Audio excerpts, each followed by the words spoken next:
Seja bem-vindo, meu amigo Bruno Figueiredo. Tudo bem com você? Olá, querido Sandro. Tudo bem? E você? Tudo, Tranquilo? tudo ótimo. Na correria? Eu fico feliz. A minha vida. A minha vida é o seguinte: às vezes eu acho que eu tenho pouca coisa para fazer e fico me metendo em coisas novas. Essas lives, por exemplo, eu estou fazendo desde março. O curso eu estou fazendo desde julho e por aí vai. Então, assim, eu fico procurando coisas para fazer e acabo atribulando demais a vida, né? Então, mas agora eu acho que vai dar mais para o final do ano, eu vou conseguir mais tempo para ficar mais com os amigos e tal. Bom, Brunão, eu queria te dar as boas-vindas aqui na live de hoje. Esse quadro é um quadro chamado História de Sucesso, criei recentemente, e eu quero falar sobre pessoas que estão no nosso esporte. Você já esteve aqui, já contou toda a tua história, já tivemos essa oportunidade. Falar sobre pessoas que estão no nosso esporte e como que essas pessoas lidam com o aprendizado. Você é uma pessoa que tem muito a inspirar a galera, e então eu acho que é muito bacana essa tua contribuição, tá ok? Primeira pergunta é a seguinte, Bruno, okay. Eu sei as respostas, mas eu queria que você falasse para a turma que está aí. Quantos anos você tem e como é a sua formação acadêmica? Bom, eu estou com 68 anos, né? Fiz agora em julho.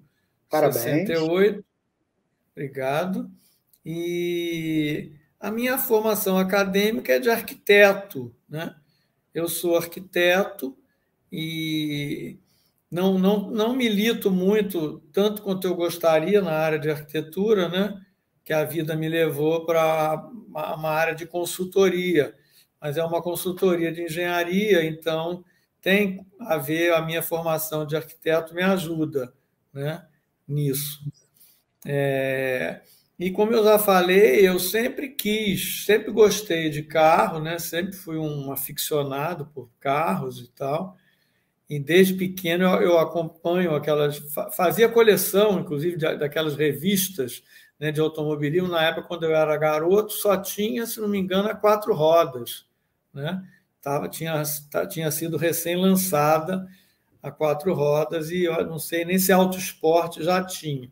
Mas eu lia avidamente aquilo e gostava muito, mas nunca entrei, né? Nunca pude fazer isso que eu gosto de fazer, que estou fazendo agora, mas agora, depois de velho, né?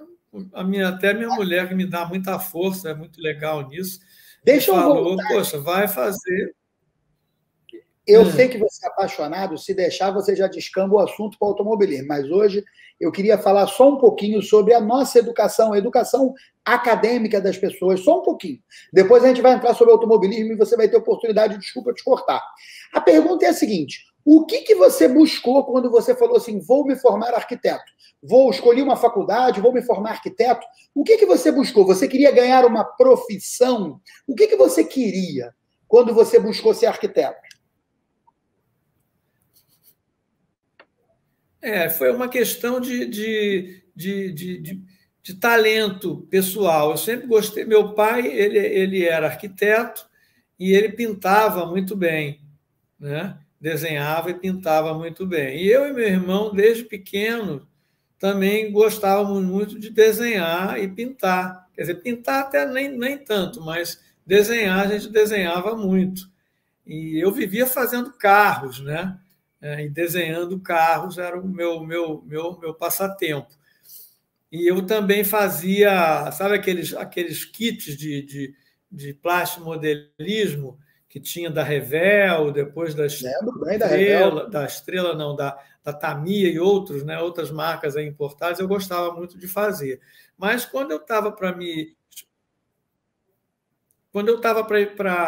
escolher entre arquitetura e alguma outra coisa, a minha grande dúvida era exatamente fazer desenho industrial. Que desenho industrial eu queria me ir na área automotiva, né? Mas as indústrias automotivas todas estavam em São Paulo e só existia a escola de desenho industrial, que era em São Paulo também, se não me engano, eu não lembro mais, e eu teria que me mudar para São Paulo. E tinha arquitetura que eu gostava muito de desenhar, eu ajudava o meu pai até na prancha. Eu estava falando aqui para eles o seguinte: por que eu estou com esse assunto com você de formação? Se você quiser fazer o projeto arquitetônico de um prédio, de uma casa ou de qualquer coisa, você tem que ser arquiteto, concorda? Você, lá na faculdade de arquitetura, você adquiriu um conjunto de informações para exercer essa profissão. Médico, a mesma coisa. Advogado, a mesma coisa. Né? Então, assim, para não ficar chato, indo por um caminho que, de repente, as pessoas não entendem, não estão entendendo onde eu quero chegar, por quê? Eu vou te perguntar. Por que na hora de praticar um hobby, vou dar um exemplo, na hora de jogar futebol, as pessoas não procuram a escolinha de futebol. Na hora de praticar voleibol, as pessoas não procuram uma escolinha de voleibol. Na hora de praticar surf, existe escolinha de voleibol, existe escolinha de tudo. Então, assim, eu queria discutir com você a sua opinião sobre essa questão da busca pela informação. Você, por exemplo, você está na escola de pilotagem STR. Por que você resolveu entrar? Que tipo de informação você esperava encontrar lá? Bom, eu acho que para a gente se destacar dos outros, né, da maioria, a gente tem que ter alguma coisa diferente para fazer, né? E, na minha opinião, o que faz você conseguir alguma coisa diferente é o conhecimento, tá? Então, eu sou competitivo, eu quero estar disputando sempre as primeiras colocações de qualquer coisa que eu faça, né? Eu, quando estava na escola de arquitetura e durante alguns anos, eu participava de concursos de arquitetura, tá? Eu entrei até em concursos fora do Brasil para fazer projetos de arquitetura. E eu procurava fazer o melhor possível, sempre, até na simples apresentação do projeto, tá? Então, você tem que estar sempre em busca de alguma coisa que faça você se destacar de outros, ou seja, que faça você não só usar o talento que você tem, que é uma coisa que no automobilismo, tá? Ela é substituída pelo esforço pessoal, né? Muito mais do esforço pessoal do que talento, porque chega num ponto que só o talento não adianta mais. Então, aonde que eu achava que eu ia conseguir essa diferença? Era no conhecimento. Eu olhava de uma forma geral ali nos track days e eu não via ninguém buscando aprendizado. Eu via as pessoas falando como se estivesse naquele pega da rua, naquele racha da rua, né, de sexta-feira à noite, no postinho. Tá? Eu via aquele papo, era a mesma coisa. Então, eu falava, poxa, mas aqui na pista não é isso que vale. Aqui vale técnicas, vale traçado, vale. Na época eu nem sabia de traçado, né? Mas eu sabia que eu precisava buscar alguma coisa. Então, desde o início que eu busquei. No primeiro track day que eu fiz, lá em São Paulo, estava o Santiago, né? Na pista, era na Fazenda Capuava, e ele, no briefing, ele se ofereceu, olha, eu estou aqui, eu conheço a pista, eu estou com o meu carro, eu estou à disposição de quem quiser adquirir algum conhecimento sobre a pista. A primeira coisa que eu fiz, depois que eu dei 2 voltas com o carro na pista, que eu vi que eu não estava me encontrando, eu falei, vou procurar esse cara. Chamei o Santiago e falei, Santiago, vamos lá, me ensina aí o que você tem para me ensinar.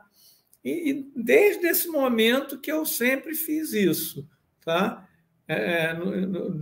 Em seguida a esse primeiro evento, eu conheci outras pessoas em track days que tinham muito mais experiência que eu, e eu sempre, toda vez, eu nunca tive vergonha, nem nenhum tipo de constrangimento de pedir, pelo contrário, eu achava que eu estava sendo mais esperto que os outros, porque deixa eles lá, quietos, achando que sabem tudo, que eu vou aqui, no meu quietinho, buscar quem sabe realmente, né? E assim eu fiz sempre. Foi sempre assim.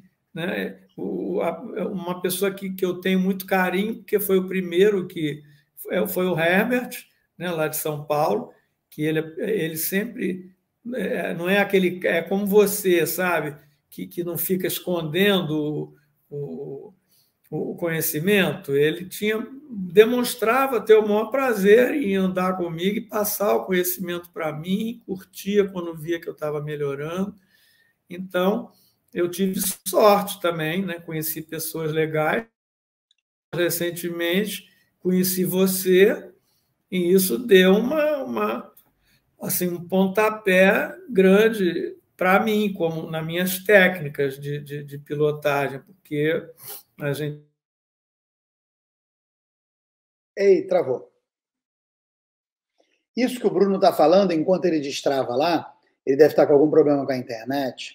É uma coisa interessante. O interesse de aprender, né? Voltou. Então, foi assim. Entendi. Vocês estão me ouvindo? Agora estamos. Deu uma travada, mas agora você voltou. Estamos te ouvindo bem. Sabe por quê, Brunão? Tu já reparou que o ser humano, todo ser humano é técnico de futebol. Todo mundo é técnico de futebol. Todo mundo sabe sobre futebol. Todo mundo discute futebol, explica futebol. O ser humano, todo ser humano é cientista político. Então ele entende tudo sobre política. E todo ser humano é médico, especialmente as mulheres, nada contra. Mas chega perto da minha mãe com qualquer problema, ela vai te receitar. Minha mãe é professora. A minha mãe é professora primária. Mas ela vai te receitar remédio para tudo. Então todo ser humano, ele acha que existe um senso comum de conhecimento e que serve para tudo. Exemplo, não, eu tiro no braço. O que você acha disso? Você acha que você observa isso? As pessoas que acham o seguinte, não, eu vou tirar no braço, eu vou lá na pista. Quantas vezes você já viu isso acontecer? De pessoas que se achavam e quando chega na hora percebem que, mas o Bruno passou por mim a milhão e eu não consigo pegar. O que você acha disso? Dessa coisa de achar que é no braço que resolve e não aqui na cabeça. No automobilismo, isso aí se demonstra muito facilmente, é até legal, é até engraçado, porque todo mundo que chega na pista dizendo que toca muito, que vai a 300 na estrada e tal, que o cara tem um carro forte, bota naqueles retões aí da Bandeirante e vai, né? Mas chega na hora da curva, né, o cara não sabe o que fazer.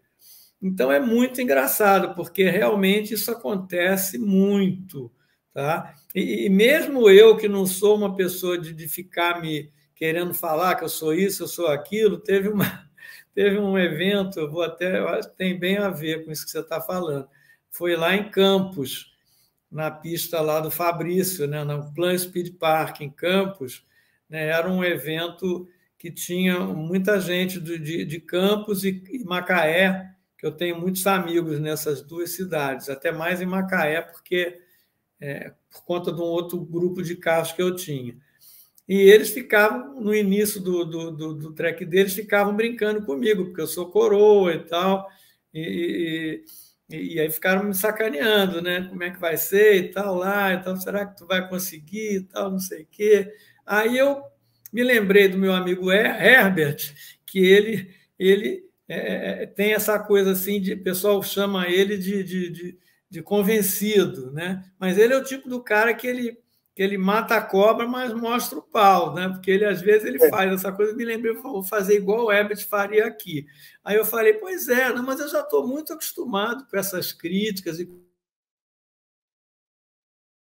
Travou de novo. Está me ouvindo? Agora estou te ouvindo. Voltou. Está ouvindo? Voltou, te ouvindo. Sim. Oi. Estou te ouvindo. Estou te ouvindo. Está me ouvindo ou não? E agora, tá? Tá? Aí eu falei, eu já estou acostumado com essas gozações, mas isso aí acaba rapidinho quando aparece a planilha de tempos na TV. Exatamente. Aí o cara ficou. Mas é exatamente foi isso, mas é o que você está falando. Isso aí na pista é o que mais acontece. O cara chega achando que vai tirar no braço e fica lá. Porque isso é o que acontece quando o cara vai lá discutir futebol. E aí eu olho para o cara que está discutindo futebol, a barriga dele é maior do que a bola. Não corre, não aguenta correr 50 metros, mas está lá reclamando que o jogador não correu. Porque todo brasileiro, acho que todo ser humano é assim, ele é um pouco técnico de futebol, cientista político, médico. E, cara, como todo mundo dirige, porque dirigir é uma necessidade, todo mundo, 99% dos maiores de 18 anos dirigem, o cara acha que como ele dirige, como ele faz aquilo que você explicou, que é ir lá para a rodovia dos Bandeirantes e enfiar o pé no fundo do motorzão e andar, ele acha que vai chegar lá e não é. E eu te pergunto, então, qual foi a maior dificuldade que você encontrou quando você começou? Era frear, era acelerar, era escolher a hora de virar o volante? Qual foi a maior dificuldade que você encontrou?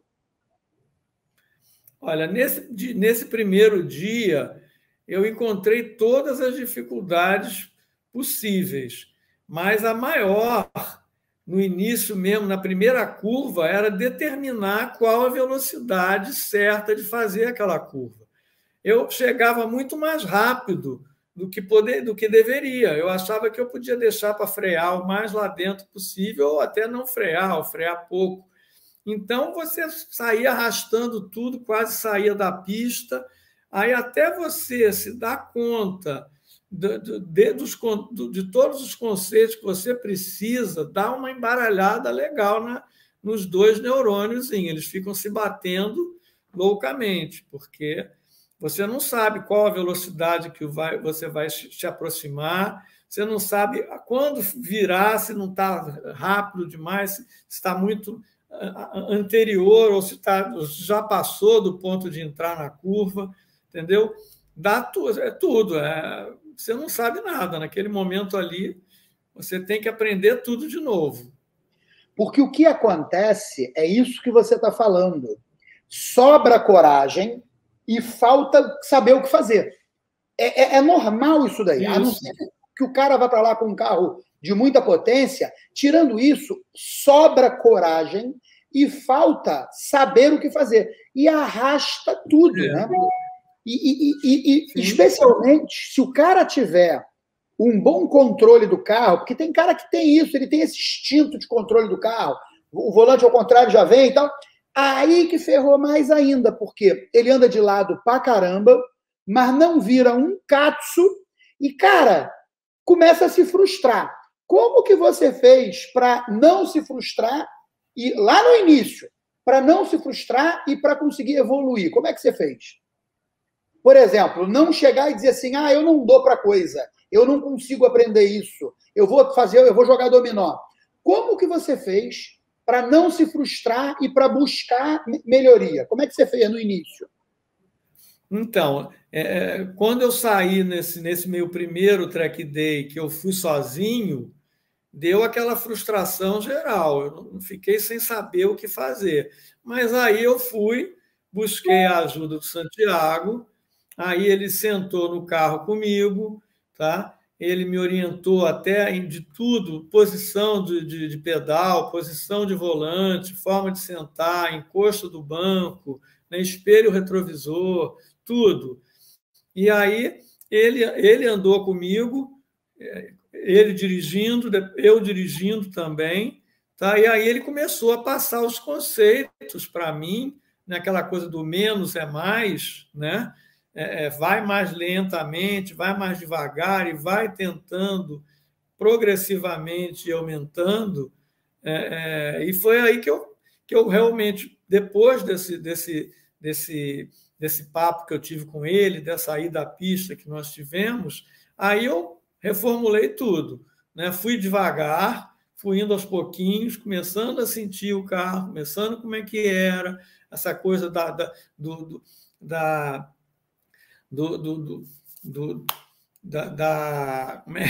aderência, né? Dessa aderência que é composta, que eu nem imaginava que isso acontecesse, né? Que o carro precisa de um pouco de aderência para frear, outro tanto para virar. E aí eu fui indo devagar, né? Sem querer correr, né? Aí eu me acalmei, fui indo aumentando aos pouquinhos, e aí eu consegui um bom resultado na pista, embora não tenha sido nada demais, mas, por sorte a minha, talvez os outros 60 ou 70 caras que estavam lá esse dia não foram buscar ajuda do Santiago, ficaram sozinhos lá tentando resolver os seus problemas com eles mesmos e não conseguiram. Então, eu acabei ficando numa colocação boa, apesar da pouca experiência que eu tive, né? E isso foi importante, sim, porque eu acho que se mesmo depois de buscar a ajuda do Santiago eu não tivesse conseguido, tivesse ficado lá para trás, talvez eu tivesse me desestimulado. Mas eu vi que a iniciativa que eu tive de buscar ajuda deu resultado, né? E aí, daí para frente, foi sempre ajuda. Em qualquer pista que eu ia, eu buscava. A primeira coisa que eu fazia era ver quem conhecia a pista, quem tinha experiência, e dar umas voltas com essa pessoa na pista. Pedir para ele dirigir, para eu ver como era. No início, eu costumo dizer que eu era como um macaco. Eu copiava, tá, Sandro? O cara saía dirigindo. O cara saía pilotando o carro, falava, anda no máximo que você puder andar. E eu ia vendo, ia prestando atenção, vendo as marchas, vendo o traçado dele, vendo o lugar que ele freava, o lugar que acelerava. E aí eu pegava o meu carro e tentava copiar, tentava fazer parecido. Tá? E foi assim que a coisa foi indo. Então, muito bacana isso, porque desde o primeiro evento você buscou ajuda. E para quem não conhece, galera, Santiago é o José Santiago, da Crazy for Auto, um dos maiores organizadores de eventos de track day do Brasil, uma pessoa maravilhosa que também é piloto de automobilismo. Então, ele tem por hábito ter nos eventos dele pilotos para poder fazer esse trabalho que ele próprio fez com o Bruno. Ele sempre tem 2 ou 3 caras que ele leva no evento dele para pegar os novatos e ensinar. O Bruno percebeu a oportunidade, porque é uma oportunidade. O Santiago é um piloto experiente. Já correu no Brasil, correu fora do Brasil. O Bruno percebeu a oportunidade e fez o quê? Foi lá e falou, opa, ele ofereceu, eu preciso, né? Então, muita gente demora ou até nunca admite que precisa. E você, nesse dia, ficou em que lugar, Bruno? Eram 60 carros, você ficou em que lugar? Bruno? Eu acho que eu fiquei em 12º. Porra! Oi. No teu primeiro evento, né? Tô te ouvindo. Tô te ouvindo bem. No seu primeiro... Meu primeiro evento, acho que eu fiquei em 12º. Foi. E se você não tivesse buscado a ajuda do Santiago, você acha que o seu resultado teria sido diferente ou teria sido o mesmo?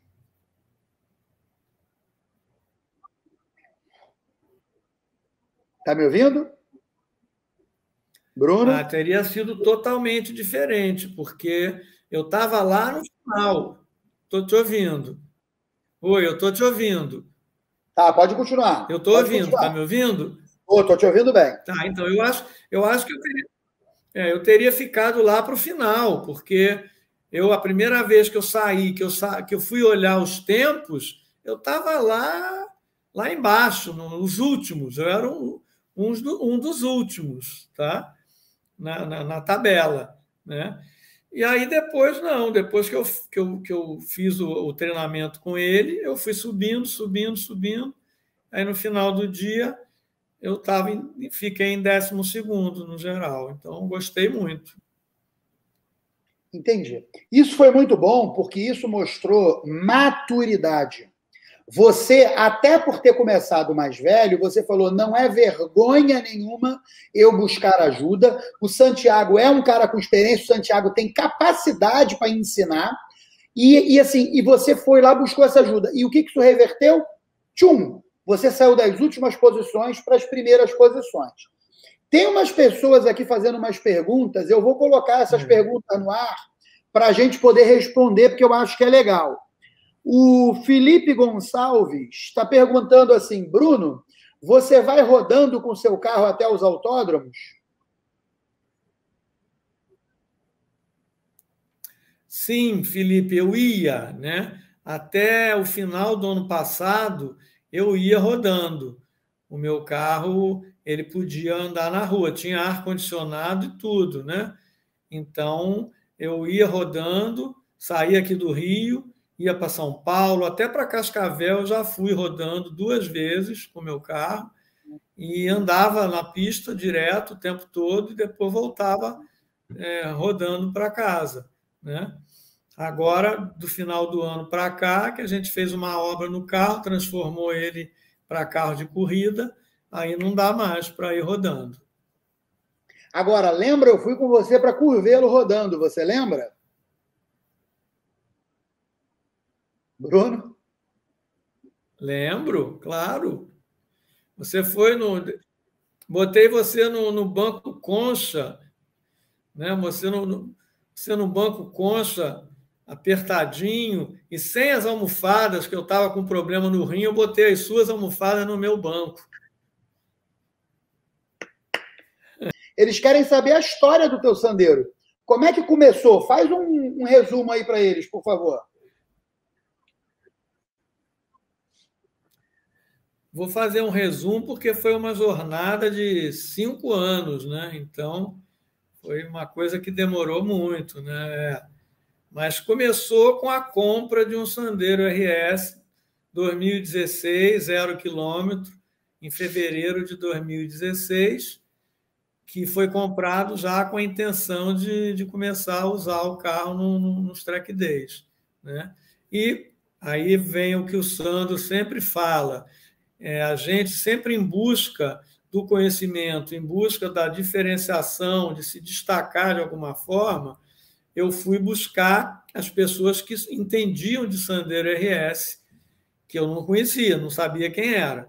Encontrei o Bruno Ordones nas redes sociais e tal, e aí procurei, chamei-o no privado, começamos a conversar, e aí o Bruno Ordones estava fazendo peças, né, de performance para o Sandero, e aí a gente foi equipando aos pouquinhos o Proto, com tudo que a Ordospec ia lançando, a gente ia colocando no meu carro, ia testando na pista, vinha sempre uma coisinha melhor, e assim somando um monte de coisinhas, né,